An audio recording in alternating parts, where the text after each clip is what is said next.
Everybody, today we're talking about the really important part for geotechnical engineering is so-called subsurface investigation. The meaning of subsurface investigation is how can we know what is the condition of the subsurface, what's going on, what is the soil type of underground, or maybe we can see what is the depth of each type of soil layer. How can we investigate? For example, if we talking about our capital is the Bangkok, is stay around here.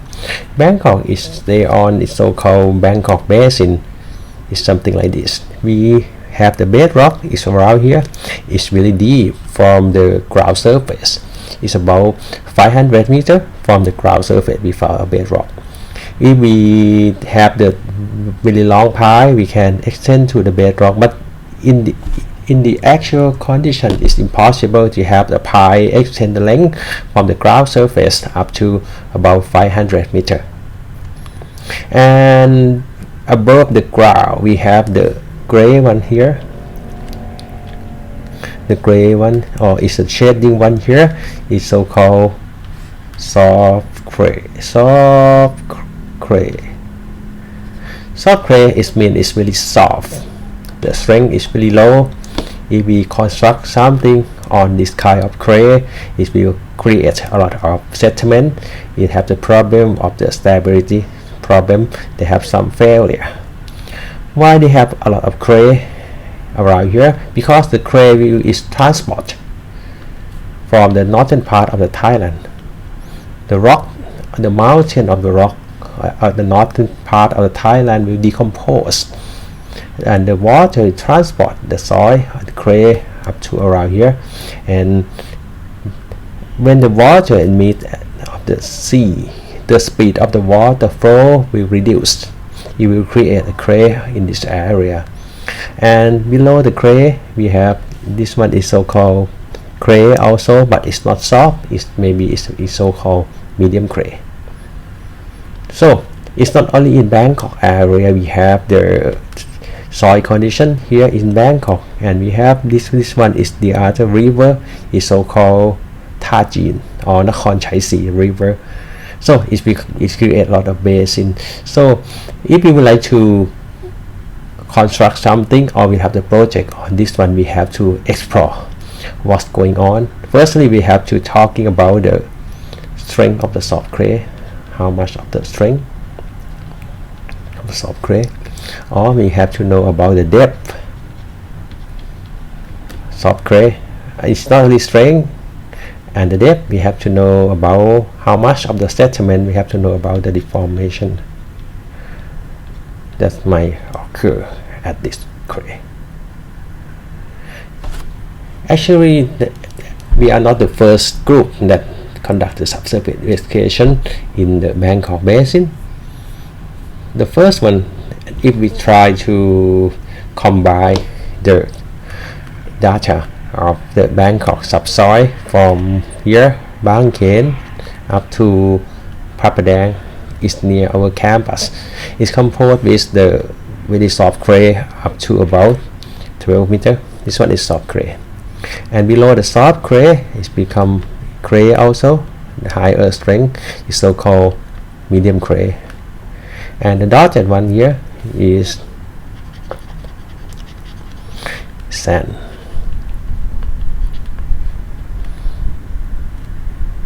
In Bangkok we call it first sand layer, and this one is second sand layer. It's so-called second sand layer.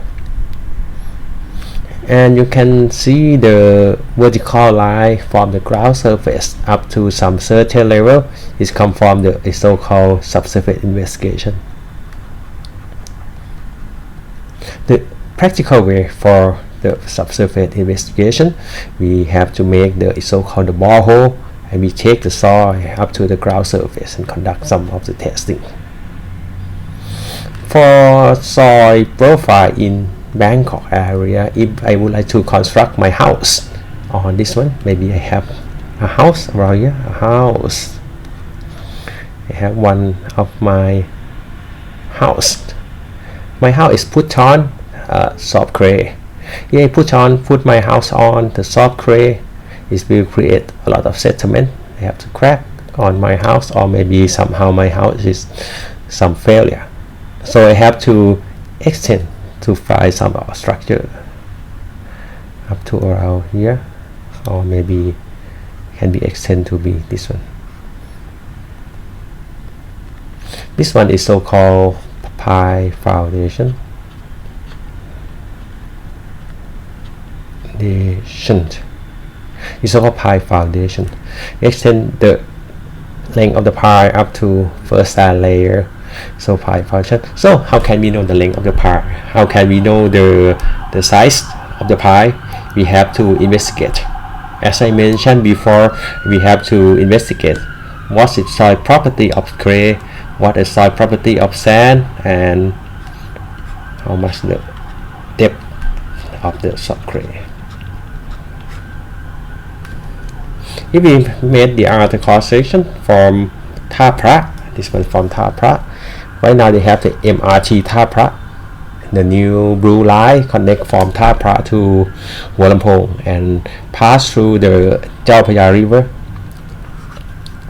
Okay, we conduct the tunnel in this one to Krong Tue and this one to Pakano.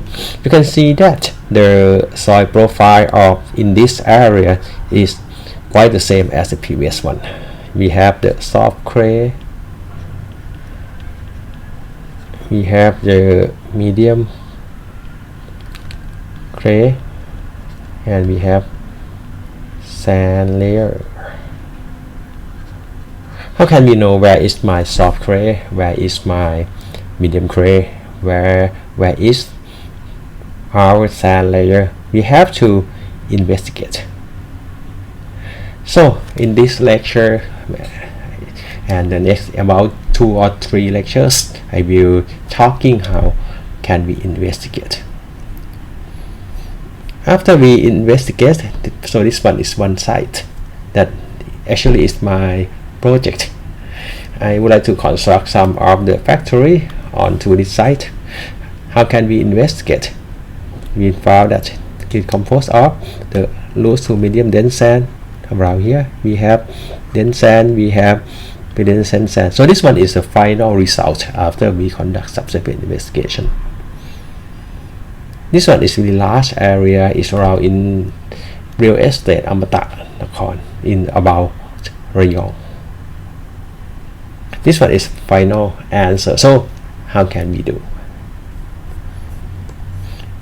Actually they have a number of methods to conduct is so-called exploration. The first one that is very popular in Thailand, we have to is so-called core drilling. Core drilling, that means we make a core, or we make the borehole first, something like this. We make the borehole first up to some certain level, and after that we obtain or we get our sample and send our sample to test at the lab. This one is I have to say that is the in terms of quality is the best way, is the best method to test, because we see the sample, we take the sample, we can see our sample by our eye. And the other one is so-called seismic. Seismic, that means we apply some of the vibration. Seismic is so-called some of vibration and have the wave propagate and reflect up to the ground surface. We record the wave by using the geophone. After that we know the depth of the soil layer. How can we know the depth of the soil layer? Because if we know the velocity, we know the velocity and we know time, we can calculate the distance. And it's not only the seismic method, we can apply the other source of energy by using the magnetic technique, or somebody or somebody call this method is the by using the radar. We can use the magnetic technique by using the helicopter, and we can determine the depth of the soil layer. Or it's not only the seismic and also the magnetic technique, we also, if we can use the electrical techniques. We apply some electricity to the soil profile. We can measure the depth of the soil also. And the last one, we know something by is so-called the remote sensing. We can see the depth of the soil profile by the satellite. Okay, so actually we have several kinds of methods. If we're talking about the money issue, this one is more expensive. This one is, if we're talking about this one, is expensive. It's quite expensive compared to the other geophysics method. But the resolution or precision of the core drilling is better than this one, as I mentioned before, because we can see the soil sample. Let me make some of the conclusion for the subsurface investigation. We can conduct by using so-called soil boring, okay, and we can use the so-called geophysics. Same as I mentioned before, for the seismic method, we apply some of the short point or some of the vibration. The wave will propagate up to some certain level and will reflect up, and we can calculate the thickness of the or depth of each kind of layer. And it's not only the soil boring or geophysics, they have the other one is so-called field test. What is the field test? Field test is mean that we insert some of equipment to some certain depth, some of sensors to some certain depth, and after that we can measure what is the soil property at certain depth. It looks quite high tech, but right now we use a lot of the project in Thailand. Even the project for Subsurface Airport or the new project for Utapao Airport is still use a lot of field tests. We'll be talking about this one later. In this course, the scope of this course will cover only two parts. First one is soil boring, second one is field test. But the geophysics actually is out of this scope. But somehow, if you would like to investigate the large area of the site, maybe geophysics is quite useful because it's cheap and fast. And geophysics, when you using the geophysics, you have to calibrate the geophysics with soil boring and field test also. The soil boring and sampling. What is the soil boring and sampling? Firstly, you have to make a hole up to a certain depth. This one is so-called the fire auger. They rotate it, okay, and they make a hole, move it up, and after that you just put some of the sampling tube to collect the soil of each depth. And when you collect the soil, the sample is something like this. This one is soil.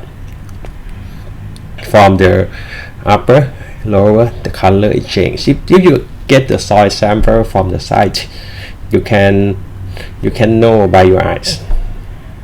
You can know what's going on of your soil.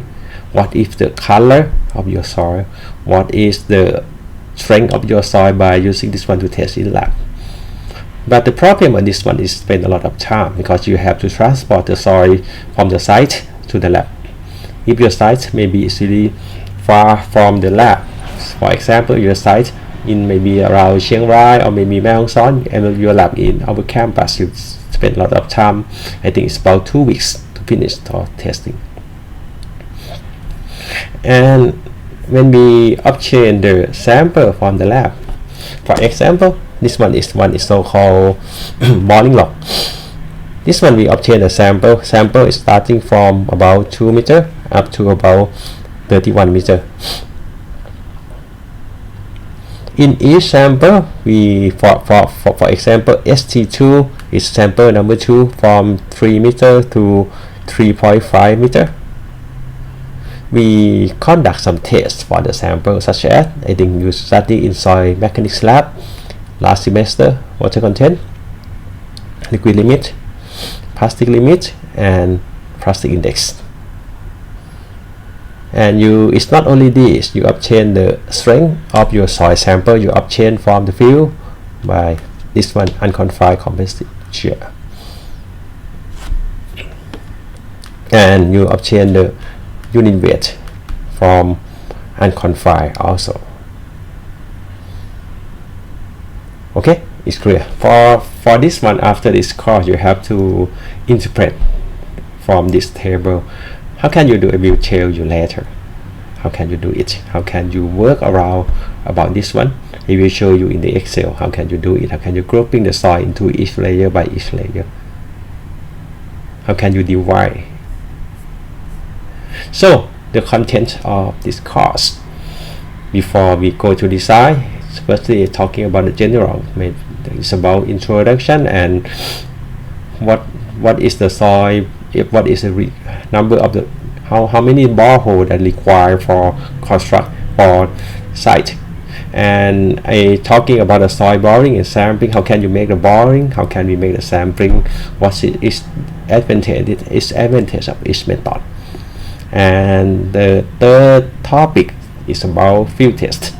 We're talking how can we test in the field, and the last one is talking about how can we interpret the soil boring law.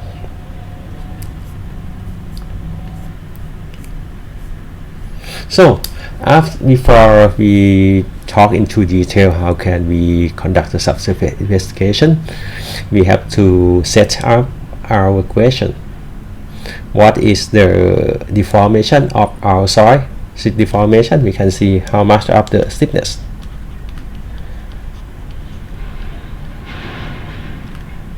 Or then we can talking about the elastic modulus or Young modulus of the soil. How much of the strength of the soil?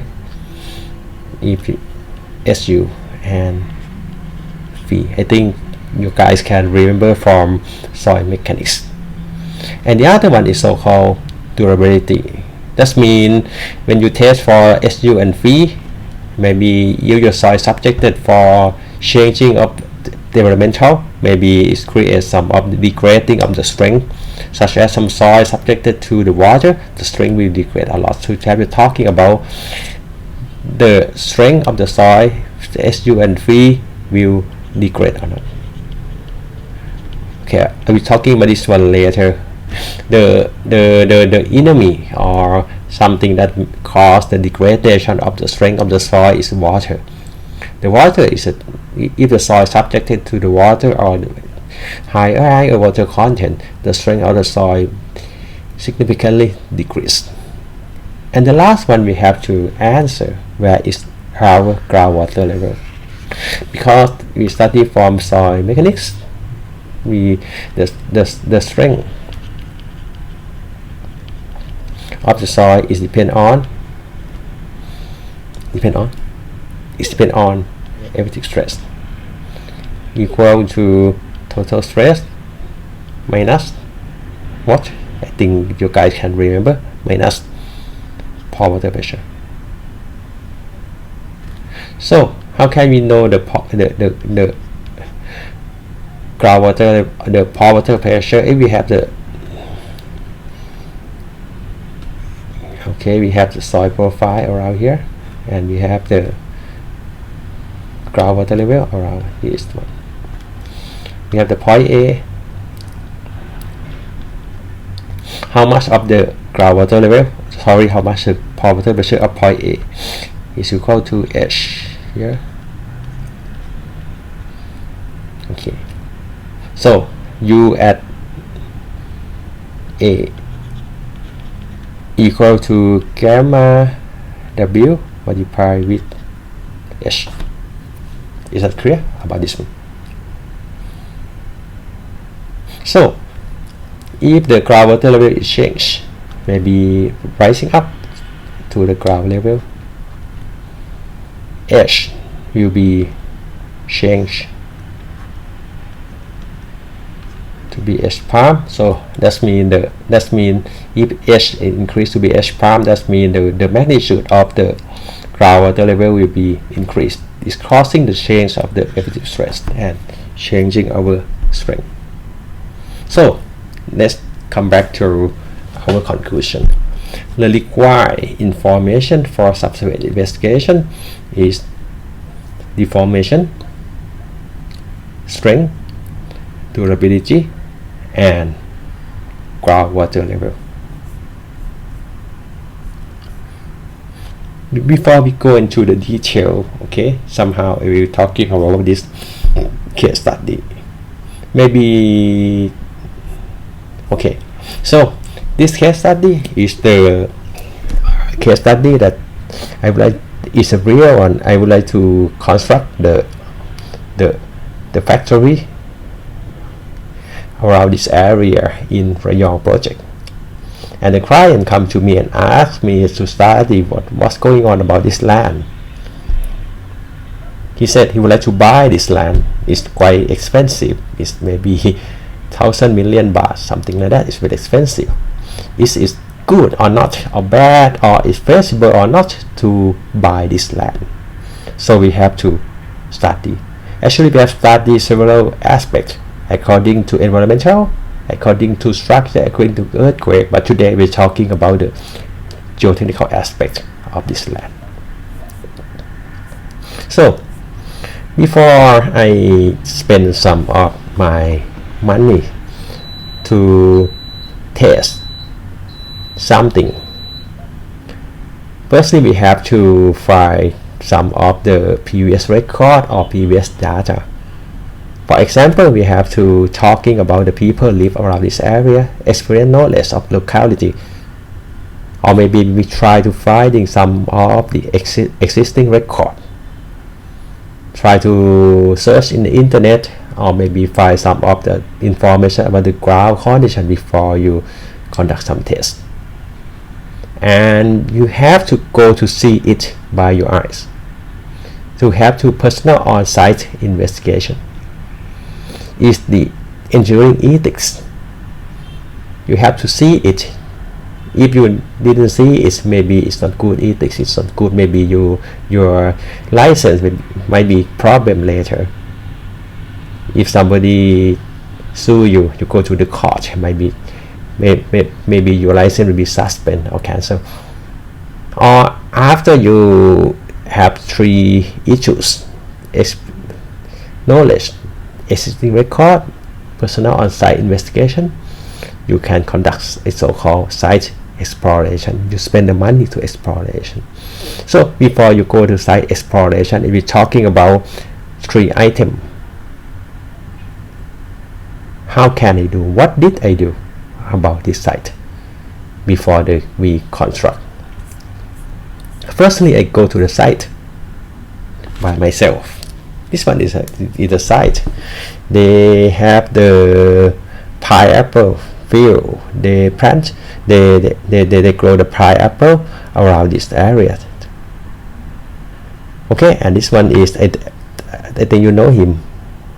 Is Dr. Pon Kasem. He teaches you about the soil mechanics.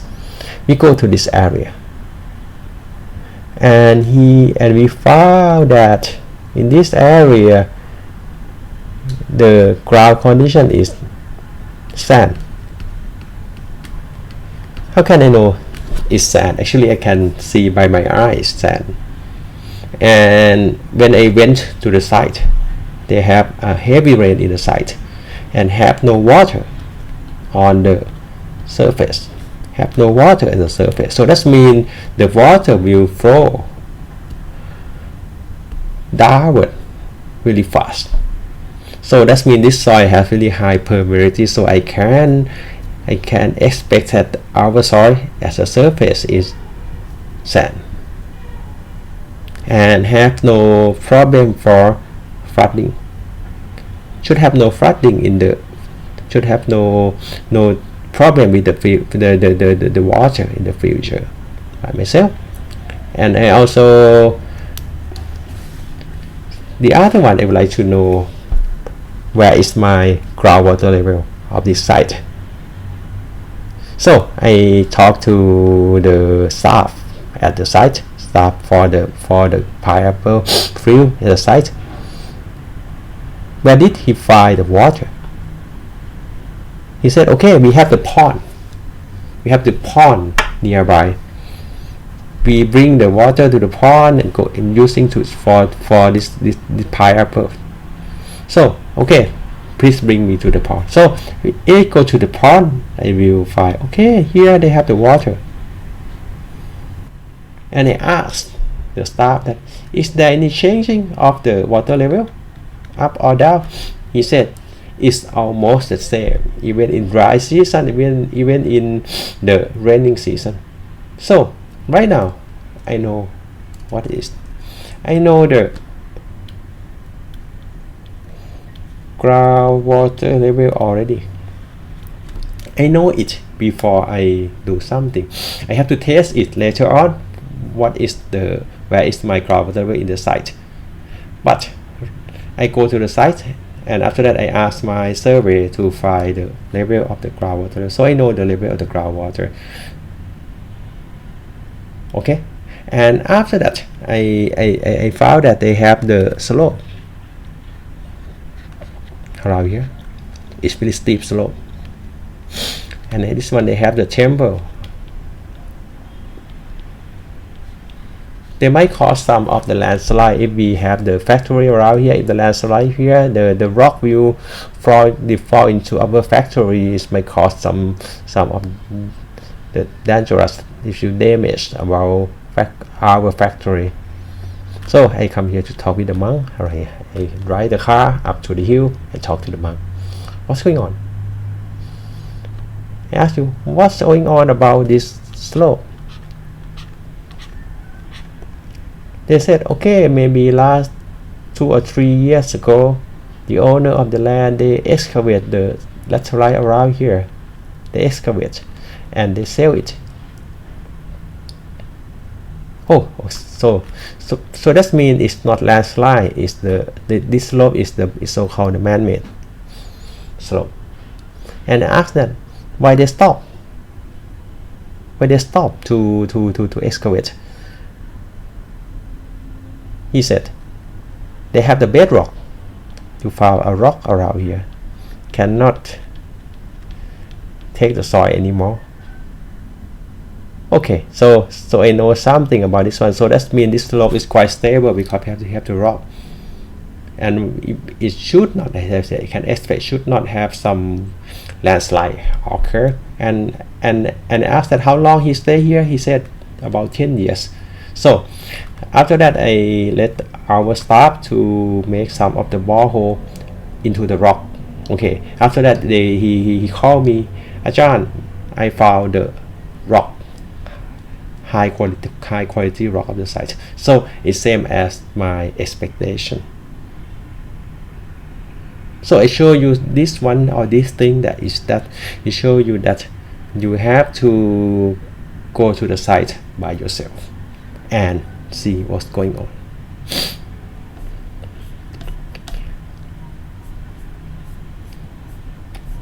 Okay, and this one is the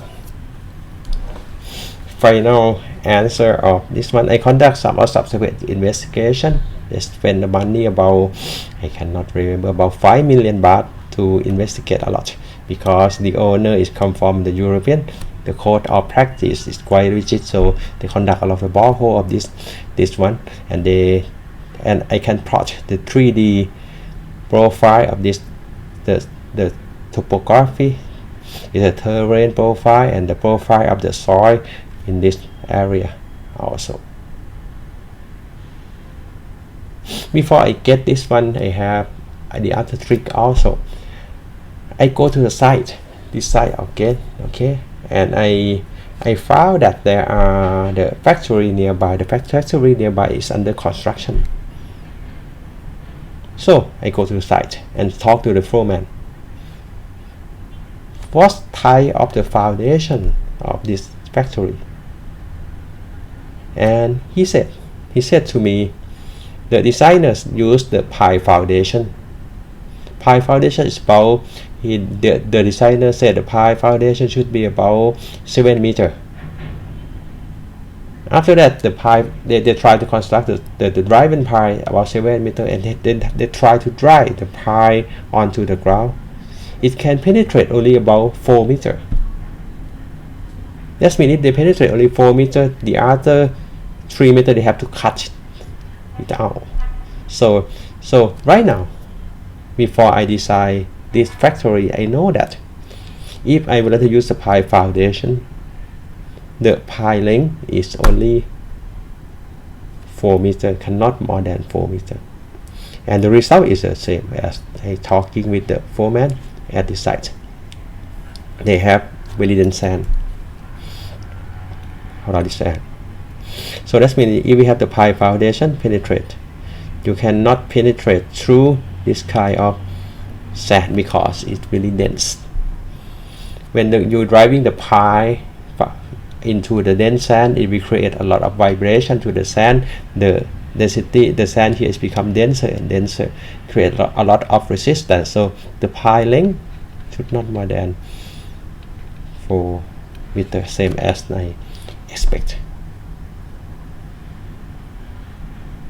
So it's clear about this one. So that means before you conduct subsurface investigation, that I will be talking about this one later on, you have to consider about 4 issues. You have to finding some of the experience or some of the information of the locality, talking to people living around the site, what's going on, to finding some existing record, personal on-site investigation, and if you get some of sense or some of data, some of the prediction, you can planning of your site exploration. For next part, I will be talking how can we conduct the site exploration.